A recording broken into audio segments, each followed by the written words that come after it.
কোথাও কোনো আমাদের আন্তরিকতার কোনো ঘাটতি নেই। আমাদের কাজগুলো আপনারা যদি একটু খেয়াল করেন, আমরা কীভাবে কাজগুলো করছি, আমাদের আন্তরিকতা আছে কি না সেটি আপনারাই বলবেন। অনেকেই অভিযোগও করেছেন যে আমরা সুযোগ সুবিধা পাইনি। যদিও একটি বিষয়, এটি আমি স্বাস্থ্য বিভাগের বাইরে দুই কথা বলতে চাই, সেটি হচ্ছে যে যারা শহীদ হয়েছেন এবং আহত হয়েছেন তাদের জন্য এ পর্যন্ত মোট 3,37 লক্ষ টাকা ব্যয় করা হয়েছে। এই জেলাতে 37 লক্ষ টাকা ব্যয় হয়েছে জেলা পরিষদের পক্ষ থেকে, আর 3 কোটি টাকা ব্যয় হয়েছে জেলা প্রশাসক মহোদয়ের মাধ্যমে। এখানে 75 জন আহত যোদ্ধাকে মোট 77 লক্ষ টাকা দেওয়া হয়েছে এই 3 কোটির মধ্যে, এবং 37 লক্ষ টাকা আলাদাভাবে জেলা পরিষদ ব্যয় করেছেন। তো এখানে শহীদদের জন্য, শহীদ পরিবারের সদস্যদের জন্য বাকি টাকা ব্যয় হয়েছে। তো এটি তো জেলা প্রশাসক মহোদয় হয়তো উনি ওনার বক্তব্যে বলবেন। আমি স্বাস্থ্য বিভাগের পক্ষ থেকে যেটি বলতে চাই, আমরা একদম উপজেলা স্বাস্থ্য পরিবার পরিকল্পনা কর্মকর্তা ইয়ন মহোদয় এবং আমাদেরকে সহযোগিতা করেন সাংবাদিক ভাইদের কাছ থেকে আমরা সঠিক তথ্যটি নিয়েছি, যাচাই বাছাই করেছি। তারপরেও 2-1টি ভুল হয়েছে, যেটি আমাদের সমন্বয়ক, ছাত্র সমন্বয়ক ক্লাস বলেছেন, উনিও সহযোগিতা করেছেন। 2-1টি ভুলভাল এসেছে, আমরা যাচাই বাছাই করেছি, এগুলো বাদ দেওয়ার চেষ্টা করছি।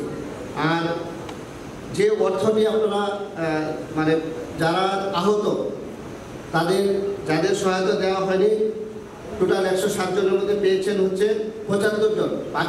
বাকিদের বিষয়ে আমাদের জেলা প্রশাসক মহোদয় উপরে জোর কাজ করছেন।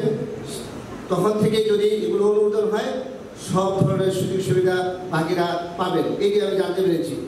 তো আমি আমার স্বাস্থ্য বিভাগের পক্ষ থেকে যেটি বলতে চাই, আপনাদের যে আকাঙ্ক্ষা, যে জন আকাঙ্ক্ষা নিয়ে জুলাই যুদ্ধ হয়েছে, আমি স্বাস্থ্য বিভাগের পক্ষ থেকে তখনই আমি সফল বলবো যখন আপনি যেভাবে সেবাটি চান, সেই সেবাটি যদি আপনাকে আমরা ওইভাবে দিতে পারি। একজন মানুষ ধনী দরিদ্র যেখান থেকে আসুক, তিনি যদি আমার কাছ থেকে হাসি মুখে সেবাটি নিতে পারেন এবং আমাকে ধন্যবাদ দেন যে হ্যাঁ আপনার সেবায় সন্তুষ্ট, তখনই আমি বলবো এই জুলাই যে বিপ্লব হয়েছে সেটি সার্থক। তবে আপনাদের সকলকেই আমরা স্বাস্থ্য বিভাগের পাশে চাই। আমাদের জেলা প্রশাসন, পুলিশ প্রশাসন, সাংবাদিক সকলেই আমাদের পাশে আছেন। আমরা আসলে এক বছরেই সকল অর্জন আমরা সফল করতে পারবো না, এটি চলমান। আমাদের মধ্যে যারা দৃশ্যমান, যারা বড় বড় ফ্যাসিস্টের দোষর ছিল তারা পালিয়েছে, কিন্তু আমাদের বিভিন্ন সেক্টরে, সকল সেক্টরে ফ্যাসিস্টের যারা দোষর আছে তাদের জন্য আমাদের কাজগুলো যে গতিতে হওয়ার কথা ছিল সেই গতিতে আমরা কাজগুলো করতে পারছি না। আমি যারা জুলাই যোদ্ধা আছেন তারা আপনারা প্রেশার গ্রুপ হিসেবে যেভাবে কাজটি শুরু করেছিলেন, আপনারা এখন অনেক সুসংগঠিত, সবার বিভাজন বাদ দিয়ে আমরা একত্রিত হয়ে আপনারা আমাদেরকে সহযোগিতা করেন। আমরা কাজটি চাই এবং আমাদের স্বাস্থ্য বিভাগে যেখানে যারাই আপনাদেরকে অপমান করবে বা আপনাদেরকে সহায়তা করবে না, আপনারা চিহ্নিত করুন, আপনারা ওই নামগুলো আমাদেরকে দিন, আমরা আপনাদের সহযোগিতায় আমরা ব্যবস্থা নেব। আমি আমার